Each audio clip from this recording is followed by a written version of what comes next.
Now then, Kevin Kilbane joins us. You're there, Kev? Hi, Joe. How you keeping? Yeah, very well. So a better performance and obviously a disappointing result is the general tone of the coverage. What did you make of the game? Talk to us. Yeah, I think that's fairly accurate in that description, Joe. It was a better performance, probably the best performance, certainly at home, that we saw across the group. A lot of endeavour, a lot of guts, a lot of determination, and probably just lacking that cutting edge, that final ball, that finish that maybe that could have got the team over the line. But I think in general, I think there was a lot of positives from it. I think it's certainly something that you can take forward. It just seems now, if and when that player comes around, whoever it's going to be, it seems such a long time off now. I mean, you look at the campaign right back to that away match against Gibraltar, that 1-0 win, and then the win at home to Georgia, and then away to Denmark, 1-0. Another win against Gibraltar, the 1-1 draw with the Swiss, 0-0 draw with Georgia, the loss to Switzerland, and then last night. You kind of wonder where some of those qualities we saw last night have been over the course of the campaign. Yeah, I think that's fair to say. I think that's maybe an assessment, and I'm sure that Mick McCarthy will probably look at that across the course of the campaign and maybe see that perhaps we didn't necessarily reach that level too often. The Georgia game at home, albeit we only won 1-0, I think that was an up-tempo performance. It was certainly what you would describe as a front foot performance, on the front foot, closing down with and without the ball was very, very good, passing forward. I think so often, not so often, I think probably as the campaign progressed from the start of that Georgia match, that first home game, we did probably go backwards a little bit in terms of how we played in passing forward, running off the ball. It seemed to be a little bit in a few of the games that we saw maybe under Martin O'Neill, where we dropped very, very deep. We were probably going back to front a bit too readily, and no support was there, whether it was McGoldrick or Maguire, whoever it would be that played up front and took the number 9 berth, Collins, whoever it was going to be. We weren't able to get into support because we were sat too deep. Whereas last night, I think we were a little bit braver. I think we stepped up and played further forward. And that comes from Shane Duffy and John Egan, certainly in the first half, playing a bit further forward, being a bit braver. And I think that's why we got a better performance, because the midfield were able to engage a little bit more. We still lack quality, I feel, certainly in the middle of the park. I think that's been a real problem for us. We look at the lack of goals. Yes, that is without doubt the major problem. But I feel as though the problem is maybe that willingness to take the ball and take responsibility in the middle of the pitch. But I do feel in terms of everything without the ball was very, very good last night. OK. Well, there's a few points in that. Let's stay with midfield for a moment then, which we always talk about, I think, when it comes to Ireland. It was very noticeable last night, unlike in previous games, that when Darren Randolph had the ball at his feet, and especially in the first half, often under a bit of pressure, there was a determination to try and play it from the back. Yeah. To the point, actually, that it wasn't all that comfortable a watch when they were doing it, because I don't know how, like, cause I asked Mick this in the press conference afterwards, you know, were you happy to see them do this? Was this very much the plan, or was Party thinking, Jesus lads, get rid here? And he didn't love the question. He said, you must be winding me up. He said, of course we did that at my instruction. We practiced that all through the week. That was very much what we were trying to do.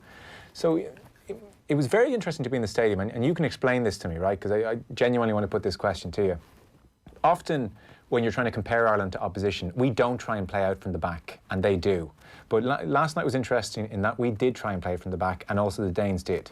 Now, when the Danes do it, and the centre-back split and low-lying midfielder takes the ball, he turns around, he has options.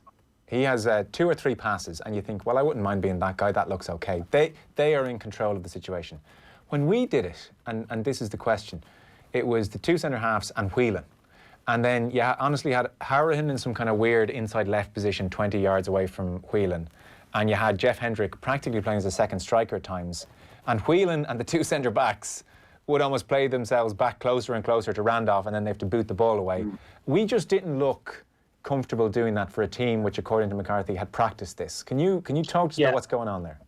I think that's a little bit probably of nerves in the game, the occasion, everything like that as well. You can't overlook that. Something that I would always stress upon. But I probably agree with you on that assessment that it was a little bit edgy when it was being done, when the ball was back at Randolph's feet, when he was trying to roll it into Glenn.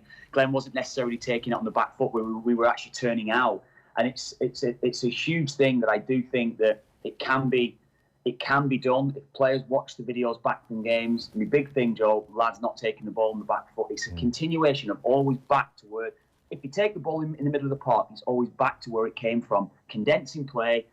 And you've watched enough football yourself, Joe. You know how it works. It's easier to press than that because as soon as that ball goes backwards, the back four step 5 yards or able to step 2 or 3 yards, a few yards, whatever it is, it helps the midfield engage and it forces the ball back. So invariably that ball is always moving backwards rather than actually forwards, and it always goes back to Randolph. So it's a long punt. Everybody's out of shape. We're not in their position to go and win the knockdowns or the second ball. And I felt as though that was the case when it was being moved across the back four at times.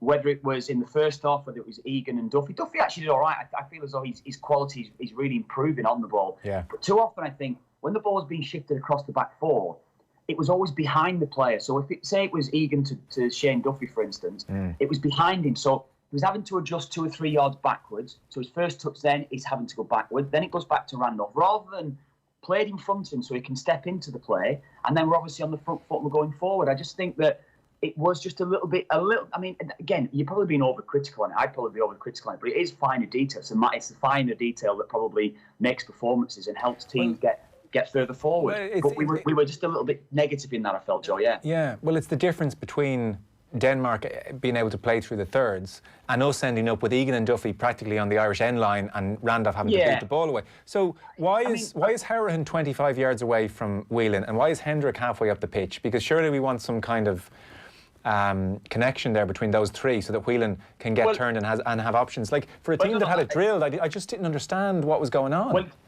I don't know. We've constantly spoken about this. Say, for instance, the only way that a lot of our listeners and viewers will constantly watch Premier League and they'll look at the benchmark for building from the back as a Manchester City team. Yeah. Watch Kevin De Bruyne and David Silva what they do when the centre half splits. They go and play like centre forwards. They try and stretch the play as far away as possible, so it leaves the holding midfielder, whether it was Rodri or Fernandinho. So what Jeff Hendrick and Conor Harahan's responsibility is to try and stretch it away and turn it or free a fullback up, because the fullback then can get the ball or Glenn Whelan can get the ball. The out ball has got to be Glenn Whelan. But I just felt that when Glenn Whelan was taking it, it was back towards Darren Randolph again. So again, in turn, with him taking his touch backwards, it just helped Denmark get up the pitch. Then that punt was invariably always going to come and be lumped forward.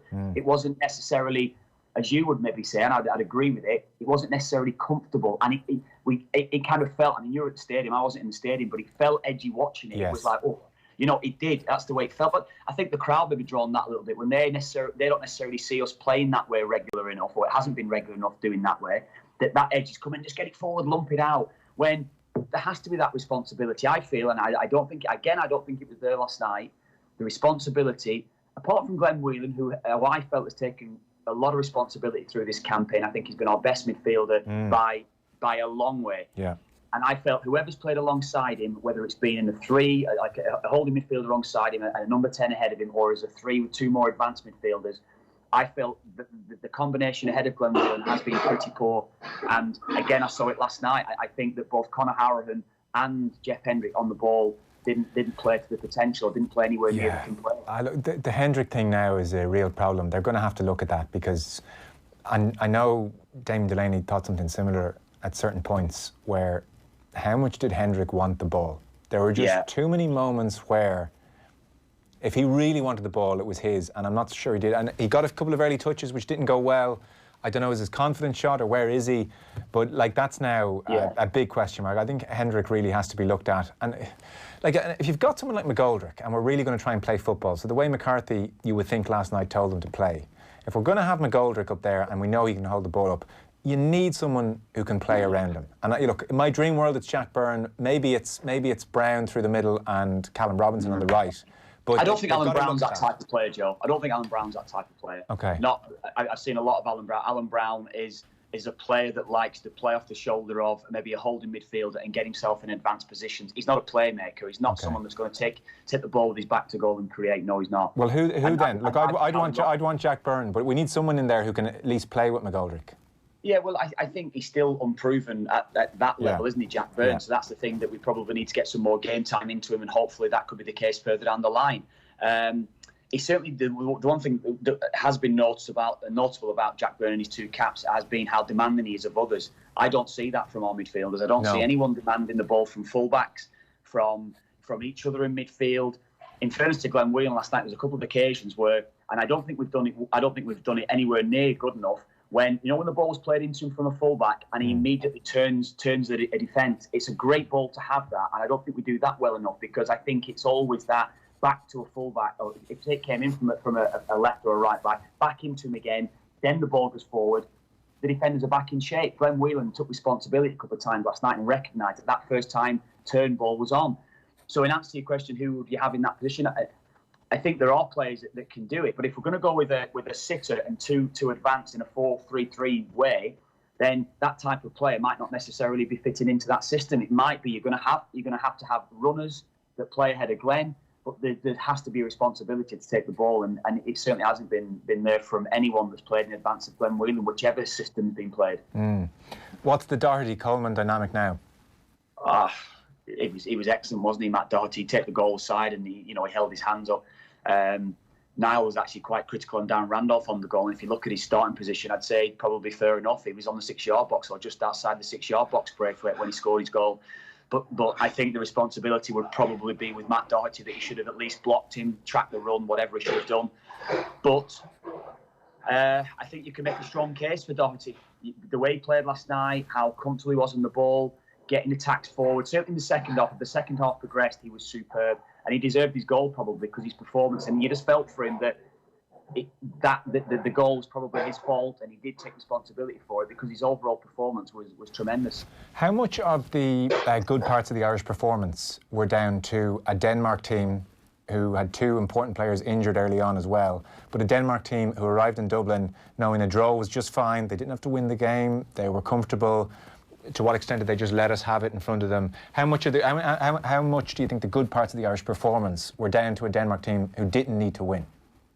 There's probably an element of that. Yes, of course there is, but there was still enough quality on the pitch. And I mean, you look throughout their side, and they have got good players. But Joe, I harped on about it beforehand, and I harped on about it so often. How they beat us 5-1 in that playoff game 2 years ago, I don't know. I still can't get my head around that result, because although they've dominated possession, and they did outplay us over in Copenhagen earlier on in this campaign, other than that, they haven't. And they're not a great side. They're not a side that would intimidate me in any way, shape or form. They're quite a long ball side. You're talking about them playing through the thirds and everything last night. I don't see that from Denmark. Whenever I've seen them, they hit so many long diagonal balls, whether it'll be to Poulsen or Braithwaite. They like to go direct into Cornelius as well. That's how they play. They're very much a functional team that are difficult to beat, and that's why they've got the record that they have, that unbeaten run that they're on, because they're so hard to beat, but they're just not necessarily a good footballing side. Okay, well, let's accept that then, because then we need to take a step back and look at what McCarthy has done here. That's actually quite damning if you think that they've qualified ahead of us, and if there wasn't this safety net but they're a solid functional side. Isn't that McCarthy's MO though? You know, I mean, if we're not more solid and functional, what's McCarthy imbuing the team with? Well, I think we're a solid and functional side. I'd say we're 50-50 with Denmark. That is where we are as a team. They've got good players, as we have got good players, but that is where we are. We're a functional side that is difficult to beat, and we don't necessarily have real flair players in the final third. We don't necessarily have a real goal scorer. You see David McGoldrick last night, the position that he kept on taking up, he kept on coming deeper because he has the quality to do things that other players can't. Yeah. But when that ball was going into the area, who's the one that's seriously going to go and get between the middle of the goals, right in the heart of the 18-yard box, is going to get a goal? And that's where we lacked last night, because although we did get a lot of crosses in, we had a lot of opportunities from distance, I would say. We didn't really have many clear-cut chances overall. We had a few, but not many.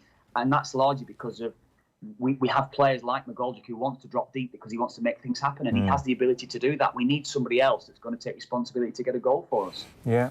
Well, there is an argument there's more attacking flair on the bench, and he went for something solid last night. So, look, we couldn't beat Denmark last night. I think, Joe, I think when Kieran Clark came on, I think that would have messed him. That of course, when you get an injury with John Egan going off at half-time, that messed maybe his substitution up. I felt it was a flip of the coin. Howrahan or Hendrick could have been taken off last night. I really did feel it was a flip of the coin. I thought those two in particular didn't reach the levels that we would expect from them, and haven't reached their levels maybe consistently throughout the campaign. Howrahan, as I said, it was a 50-50, so he decided to drop Jeff Hendrick a bit deeper. Jeff actually probably looked a little bit more comfortable when he played a bit deeper, and he changed it obviously with Robinson. So that was an attacking attack-minded substitution, bringing Robinson on. Yeah. And then Sean Maguire came on and actually played well. It was one of his best games he's played. Yeah, very good at that level. Yeah. So, see, I couldn't question the substitutions because Kieran Clark probably messed up his mindset in he had to make that substitution. No, fair enough. Maybe you could argue, again, we had to win. There's an argument Maguire and Robinson could have been accommodated in the starting 11. But I'm trying to get to a clip here. I want to one or the other, yes. Maybe that's right. Maybe you do. But I think that solid approach that I think Mick probably had in his mindset, we've got to be in this game at half time, that at least we're going to get to 60 minutes and we can actually go for it then. And yeah. I felt it.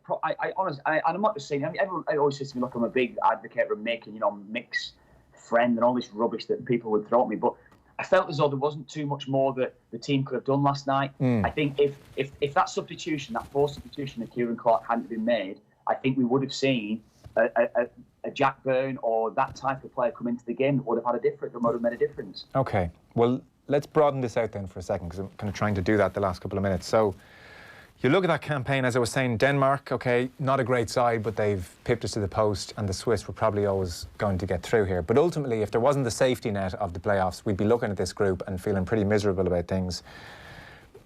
Where is McCarthy's stock? Where is this team? O'Neill, for all the faults, and we've talked about them at length, they did pull out some big results. They did, O'Neill and Keane managed to pull out the results we know about in Vienna and against Germany and against the Italians with the asterisks. It wasn't the full-strength Italian side. So they did manage to do that, and Mick hasn't quite managed to do that in a way he has previously. For instance, a sense of the debate or a sense of the talk. Damien Delaney last night was saying, I don't feel good about it, but I wouldn't be against drawing a line under this now. March is a long way away. Let's give Stephen Kenny a chance, maybe a new man in. Gives an added something to the team. That's not going to happen, I think, is the truth. I don't agree with that assessment, but yeah, go on. Yeah, well, that was his point of view anyway, and I figured you wouldn't agree. So even a sense of this morning on OTB AM, Kenny was in, Kenny Cunningham alongside Ger, and Gary Breen was on, and Ger, as you'll hear, he was kind of wondering, well, so what has McCarthy done with this side? What is the style of play? What has McCarthy stamped on this team over the last couple of months? So just have a listen. On a game-to-game basis, how is he trying to play football? To win. What do you mean? How's he trying to play? How is he trying to make sure? How's he trying? Is he trying to win, scoring 7 games and 8 goals? It's not exactly winning football. We scored 7 goals. We had Gibraltar twice. We scored 7 goals in 8 games. I know all that. But look how many goals we. Listen, this is not a team that's full of goals as such. So he's making do with what he's got, and he's trying to make them competitive. But you're talking about ambition. What you've asked me? Okay. What's his ambition? His ambition is to get Ireland to the Euros. Right. And on a game-to-game basis, how are we scoring goals? Well, at the moment, a lot of them's been headers, isn't it? Crosses into the box. Kenny's saying about that. What do you? I think you've got this dreamy notion that as soon as Stephen Kenny comes in, we're going to be expansive, playing through the thirds, peppering the goal. Listen, I hope it's true, but he doesn't have a CV up to this stage that warrants suddenly thinking that that's going to happen with this group of players. Well, look, his under-21 team have played football, Dundalk played football. Everywhere he's gone, the teams have tried to play football, and we're talking successful. about what they've done. Yeah. You're talking about. Have you seen Mick McCarthy's teams play football? Have you? Are you just going on what you've seen now? Do you remember his team going to Holland and playing football, going to Portugal and playing football? Yeah, Roy Keane. I remember his team at Wolves. Oh, okay. So just Roy, was it? No, Roy Keane was one of the best passers. Yeah. Roy. So, one of the best passers in world football was in his team at that stage. Absolutely, he's world-class centre midfielder. I know that about it. Yeah, but that he's helps. Encouraging us as a group. Of course it helps. If we had Roy now, I'm sure we'd be passing more. Look, then we might be showing more ambition. Mick's Sunderland team got relegated from the philosophy from the Premier League. Mick's Sunderland team got relegated. I know that. With a record low points total. I know. I was in the team. Don't have to tell me. I was there. What was your ambition? What were you trying to do? Don't have one job, but we did. I tell you what our ambition was. We had £3 million to spend when we got promoted, and when we were in after playing Chelsea losing 2-1, he said that to Jose Mourinho. He cracked up laughing. He said, "You got no chance," and we didn't. So rule number 1 is don't mess with Gary Breen. We can take from that clip. That's rule number 1. But that kind of encapsulates the debate a little bit. We're back to manager or the players, and you do want to be fair to Well, do you know what, Jay's Nick, but the results haven't been great. Jay's argument there, though, when Gary was saying about, how we played at various times, he talked about Roy Keane. We don't have Roy Keane. We don't have Robbie Keane. Clearly, we don't. No. And again, I go back to look at Denmark last night. Denmark are a pretty poor side. If they had Roy Keane, they would be a better team. Sure. So that argument is not really worth actually throwing into it, is it? I think in general, Mick's side, Mick has always wanted, and we forget that Mick has played different systems through his career. When I first came into the Irish setup, I was playing under 21s, 3 at the back. I was playing wing back, open and expansive football, trying to play through the thirds and everything. That's how Mick wanted to play. But Mick recognises how to get the best out of individual players. And we were fortunate that we had unbelievably technically gifted footballers in Ian Hart and Stevie Finn and Stephen Carr, Mark Kinsella, Roy Keane, Robbie Keane, Damien Duff. We don't have that type of player. So I think it's unfair to make that argument about to throw at Mick, say how are we trying to play. I do really think that is unfair, because last night you can't tell me, you're in the stadium, I was watching the game, Joe. The atmosphere was electric and the crowd responded to what the players were trying to do. Yeah, and they probably I want the crowd leaving the Aviva Stadium happy, thinking we've been to a game. And to be quite honest with you, that's not happened too often at that stadium over the last 10 years. No, it's true. Now, it hasn't happened that much in this campaign, we will say, but last night it did for sure. And they'd probably tried to play to a fault, is almost what was stuck out last night. It's going to be really interesting to see what Stephen Kenny does. That will settle the debate. It is, and I think we're all excited about that. We're all excited about what he's going to do. We've got a crop of youngsters that he's working with at the moment that you forget. Everyone thinks that Stephen Kenny's brought this 21 through. Tom Moan's had them at 19s, and the coaches that have had this group of players before them, they have been successful through the system. It's not just because Stephen Kenny's got hold of them. Yes, Stephen Kenny's working with them, and it's great. But these have been developed within the system. We've known about this crop of players now for about 4 years. So it's not just now in the last 3 or 4 games that everybody's thinking there's a magic wand that's being dusted. They're a quality bunch of players anyway. No, I accept that, but there's no doubt they're playing a really great brand of football, and you have to give Kenny but did you see them play the 19s, Joe? They were playing a great brand of football in the 90s and in the 17s. That's how they were playing. It's not just necessarily one man that's changed it with a magic wand. I genuinely hope that is going to be the case with Stephen Kenny, and I think we will play a different way. But are we going to turn around after a campaign where we've won 2 games, lost 3, drawn 2, or whatever it's going to be, and we go, tell you what, we're playing good brand of football, we move on to the next campaign, and the next campaign starts and we've lost the first game and we're under pressure again, so we go through 2 campaigns and we've not qualified, but we're playing great football. Great stuff. It'll be an interesting test case, because a lot of people text in and say they'd sooner lose playing a certain good brand of football, and we'll see if that's true. We'll see if that's true. The majority of supporters would always, the supporters you would have met over the years, Joe, we want to go to a major tournament. We want to go and enjoy ourselves in Paris. We want to go and enjoy ourselves in Poland or wherever it is. That's what we want. In Korea, in Italy, wherever it is over the years of the tournaments. That's where the ultimate goal is, because that's where our supporters are going to get their enjoyment from it. Now, I'm in total agreement that I think we can play better, and I think that maybe the players at times have underperformed. Mick McCarthy would know that more than anyone. The players would know that themselves. But I'm probably like Gary a little bit as well. There's got to be a lot of repair work done on that squad if you're going to change the style of football so dramatically very quickly. Yeah. So okay, look, I'll let you go. You're very good with your time. We have the playoffs now. Now, beautifully for us, we don't actually need to win these games. We can just swoop in with our draws and win on penalty shootouts or something. They suit us perfectly. The perfect position where we don't have to win to get to the Euros. It's absolutely ideal. So, final word on this for the time being. Sum up that campaign then. I'd say we're back in the previous era. There's no playoff. There's no safety net. We've bombed out. We've not finished in the top 2. Sum up that campaign. I think that. Well, we probably would have been in a playoff if we finished 3rd, wouldn't we? That's how it would have been for the Euros anyway. I think it's been a little bit of progression. There's certainly been a more up-tempo performances through this campaign than there was in the previous ones. I think there's a bit of life about the team, but I do feel, Joe, and I've said it to you, we talk about a lack of creativity in the final third. I think that lack of creativity only comes from our lack of responsibility in midfield. That is where we're lacking. I think if we improve our midfield play, we will be able to get further up the pitch. We'll get players in more advanced positions that are able to take chances in the final third. That's where our major problem does lie in midfield. And Mick's responsibility in sorting that? Yeah, I think Mick's responsibility and the players' responsibility together. It's a collective responsibility on how they're going to go and sort that problem. Look back at videos, watch videos. Simple things like I keep going on to you, taking the ball on the back foot, switching play, not necessarily condensing it the whole time. But passing forward. You've been talking about our Irish midfielders, their first touch back towards goal for literally as long as we've had you on off the ball, and here we are, Glenn Whelan at times last night, admittedly under pressure at times, but we're still doing it. So, you kind of wonder, well, how much work is being done? So that's the frustration. Anyway. Yeah. I can sense your frustration, Joe. To a point. Look, last night was encouraging, but you kind of wonder where it's been. Yeah.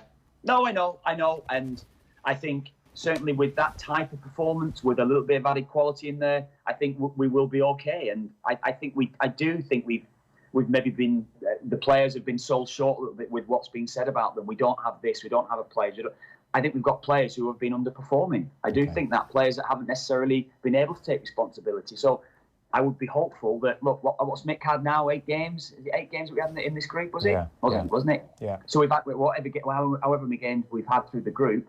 8 games, 7 goals. Yeah, 8 games, 7 goals. It's a poor return. It is a poor return. We can't get away from that, particularly at home when you look that we've had Gibraltar twice and you look what the other sides have done to Gibraltar. It's pretty damning, but I think it's where we are, and I think there is probably more to come from that squad of players. But also, I think, sorry, someone just called me there. I think there's also an added responsibility for everybody to maybe watch back a lot more and see the mistakes, the fundamental mistakes that are being made. Okay. Listen, great stuff. Thanks so much. Well done, Joel. Cheers, pal.